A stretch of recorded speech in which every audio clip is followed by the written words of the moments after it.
আফিদা, আপনি তো ক্যাপ্টেন, আপনাকে দিয়ে আমি একটা বিষয় শুরু করি। সেটা হচ্ছে আমার কাছে কেন যেন মনে হয়েছে আপনাদের এই টিমের ম্যাক্সিমাম আর্জেন্টিনার সাপোর্টার।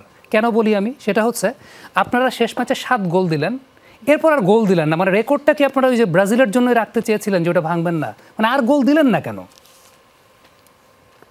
আমি হচ্ছে ব্রাজিলের ফ্যান। আচ্ছা, তো এই প্রশ্নটার উত্তর দেওয়া আমার জন্য খুবই কঠিন। তো আমি বলবো যে আমার কিছু বলার নাই এটাতে। শিউলি, 7 গোলের পরে আর গোল হলো না কেন? মানে আমার যেটা দর্শক হিসেবে মনে হচ্ছিল যে আপনারা মনে হয় যে ওই রেকর্ডটা ব্রাজিলের জন্যই রাখতে চাচ্ছিলেন, মানে ওইটা ওভারপাস করতে চাচ্ছিলেন না, এরকম কি ব্যাপার ছিল? এটা আসলে এরকম ব্যাপার না। আমাদের প্লেয়াররা অনেক চেষ্টা করেছে হাফ টাইমের পরেও গোল করার, কিন্তু আসলে হয়নি। আসলে এটা আসলে কি বলবো, ব্রাজিলের আসলে ব্যাড লাক, মানে এরকম হয়ে যায়। বাট মাশাল্লাহ মাশাল্লাহ, 7টা গোল আপনারা দিয়েছেন, আমাদেরকে গর্বিত করেছেন। সেজন্য আপনাদের দুজনকে, স্পেশালি আপনাদের মাধ্যমে পুরো টিমকে আমরা ধন্যবাদ জানাতে চাই, পুরো যমুনা পরিবারের পক্ষ থেকে। তবে একটু সিরিয়াস নোটে যদি জিজ্ঞেস করি, সিরিয়াস নোটে একটা নন সিরিয়াস কোয়েশ্চেন।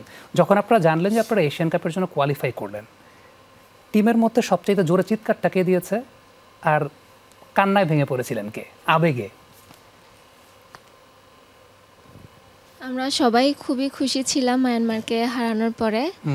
তো হচ্ছে সবাই আনন্দিত ছিল। শিউলির রিয়াকশন কি ছিল এটা জানার পর যে এশিয়ান কাপে কোয়ালিফাই করা হয়েছে? আসলে আমরা ওই অলিম্পিকের যে টেবিল ইয়াটা আর কি, পরিসংখ্যান মানে কীভাবে যেভাবে দেখে আর কি, আমরা ওইটা আসলে জানতাম না।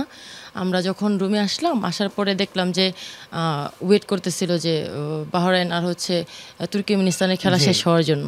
তারপর আমরা আসলে মানে ফেসবুকে ওইটা দেখলাম যে আমরা আসলে কোয়ালিফাইড, মানে পরের ম্যাচে আমরা হারি বা জিতি। প্রথম দেখেছে কে আসলে, প্রথম জানলো কে যে আমরা কোয়ালিফাই করেছি? দেন রিয়াকশনটা কি ছিল? আমি মনে হয় কত মিনিটের জন্য দেখলাম, ওই এশিয়ান কাপের ওই পেজে মানে দিয়েছিল, ঠিক মনে নেই। রিয়াকশন বলতে ওইভাবে আসলে আমরা দর্শকরা একটা বিষয় কিন্তু বুঝতে পারছেন যে জি হচ্ছে গেম খেলে গিয়েছিলাম, এজন্য সবাই টায়ার্ড ছিলাম, এজন্য আর কি দেখা হয় না। কিন্তু পরের দিন সকালবেলা সবাই আর কি বেশি দেখছি আমরা। একটা বিষয় দর্শকরা বুঝবেন যে হাউ মাচ প্রফেশনাল দে আর, অর্থাৎ ওই যে আবেগটাকে কনজিউম করার যে জায়গাটা, তাদের এই রিয়াকশনটা মানে একদম র নিউট্রাল রিয়াকশনটাতে যে ওকে আমরা ম্যাচ খেলার পর টায়ার্ড ছিলাম, গিয়েছি, দেন পরের দিন সকালে দেখেছি। So it's a normal thing for them আসলে। কিন্তু এত বড় একটা অর্জন যেটা বাংলাদেশের কোনো দল ফুটবলে কখনোই আসলে করতে পারেনি। একটু জানতে চাই, আমি শিউলিকেই জিজ্ঞেস করবো, আমি আফিদাকে আরেকটা কোয়েশ্চেন করবো। শিউলিকে জিজ্ঞেস করবো, এই যে এই দলটার এমন সাফল্যের যে জায়গাটা, সবচেয়ে বড় শক্তিমত্তার জায়গা কি মনে হয় এই দলের?